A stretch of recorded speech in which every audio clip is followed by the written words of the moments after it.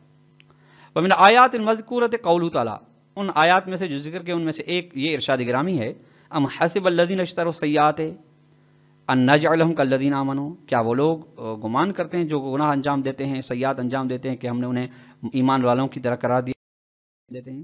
سواء محیاہم ومماتہم ساء ما یحکمون، چاہے وہ زندہ ہوں یا مردے ہوں ان کے لیے بدتر فیصلہ ہے۔ وَخَلَقَ اللَّهُ السَّمَاوَاتِ وَالْأَرْضَ بِالْحَقِّ، خداوند نے زمین و آسمان کو حق کے ساتھ پیدا کیا ہے۔ وَلِتُجْزَى كُلُّ نَفْسٍ مَا كَسَبَتْ، ہر نفس کو جزا دی جائے گی اس چیز کے ذریعے سے جس کا اس نے کسب کیا ہے، حاصل کی ہے۔ وَهُمْ لَا يُظْلَمُونَ، ان بندوں پہ کسی بھی قسم کا ظلم نہیں کیا جائے گا۔ سورہ جاسیہ کی آیت نمبر 21 ہے۔ وغیر ذالک من الآیات، اس کے علاوہ آیات بھی ہیں۔ اس کے بعد شارح محترم فرماتے ثم ان هذا الدلیل لا يثبت الا المعاد للمکلفین والعاملین، یہ دلیل ثابت کر رہی ہے فقط اور فقط کہ معاد ہے، یعنی ثابت نہیں کری، اگر کر رہی ہے تو معاد مکلفین کے لیے، مکلفین یعنی تو عاقل و بالغ و باشعور لوگوں کے لیے، اور جو عمل انجام دے رہے ہیں چاہے نیک ہو چاہے برا ہو۔ فإن محدودة كل برہان تابع لحد وسطه، چونکہ ہر برہان منطقی کی محدودیت تابع ہوتی ہے اس کے حد وسط کے ذریعے سے، چونکہ جتنی اس کے حد وسط محدود ہوگی اتنا برہان کی محدودیت ہوگی، اور جتنی حد وسط میں وسعت پائی جائے گی اتنی اس برہان کے اندر بھی وسعت ہوگی۔ والحد الوسط فی هذا البرہان هو العدل، اس برہان میں، برہان عدالت میں حد وسط عدل الہی ہے، جیسا کہ صغرا و کبریٰ کی صورت میں بیان ہو گیا۔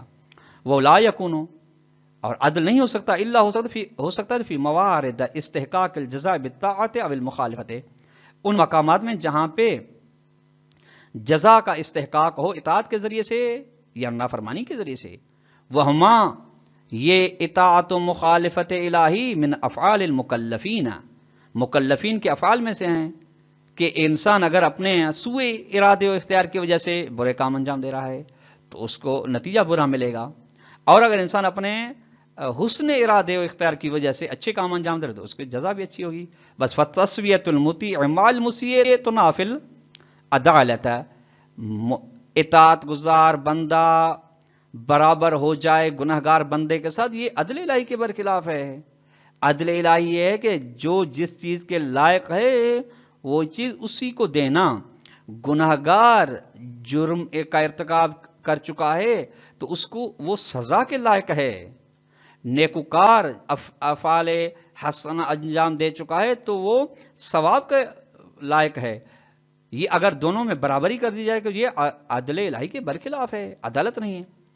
او فی موارد، یہ فی الا فی موارد استحقاق کی بات پہ، یا عدل ہوگا فقط ان مقامات پر فی موارد،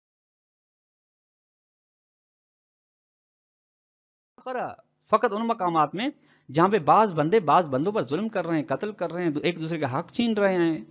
فإن مقتضى العدل هو استيفاء حق المظلوم من الظالم، بس عدل کا تقاضا یہ ہے کہ مظلوم کا حق لیا جائے ظالم سے بطور کامل۔ مظلوم میں تو یہ طاقت نہیں ہے، اور وہ جو مظلوم کا حق لے سکتا ہے وہ خداوند متعال ہے، اور وہی خداوند متعال کے یہ عدل کے مطابق ہے۔ فکل موارد العدل من موارد العدل من موارد التکلیف، بس تمام مقامات عدل تکلیف شرعی کے مقامات میں سے ہیں، یعنی متعلق عدل وہی متعلق تکلیف ہے۔ وعلیہ اس بنیاد پہ نتیجہ یہ نکلتا ہے کہ فلا یشمل هذا الدلیل معاد غیر المکلفین، یہ دلیل عدالت غیر مکلف لوگ، پاگل ہیں جو، بچے ہیں لوگ جو، یا ایسے دور دراز علاقوں تک جن تک شرعیت کا کوئی پیغام ہی نہیں پہنچا، ان کو شامل یہ نہیں دلیل ہوتی، ان کے بارے میں خصوصی لطف و کرم الہی ہوگا۔ تو طلاب کرام، آج کا درس اپنے اختتام کو پہنچا۔ اگر ہم سوال دینا چاہیں تو سوال نمبر ایک یہ بنے گا کہ آئے ام نجعل الذین آمنوا وعملوا الصالحات کالمفسدین فی الارض کے بارے میں علامہ طباطبائی کا نظریہ کیا ہے، اس کو اختصار کے ساتھ بیان فرمائیں۔ اور دوسرا سوال یہ بنے گا کہ یہ دلیل عدالت، برہان عدالت کس کو شامل ہے؟ کیا اس کا دائرہ وسیع ہے یا بعض افراد کو شامل ہے؟ اس کو اختصار کے ساتھ بیان کریں۔ والسلام علیکم ورحمۃ اللہ وبرکاتہ۔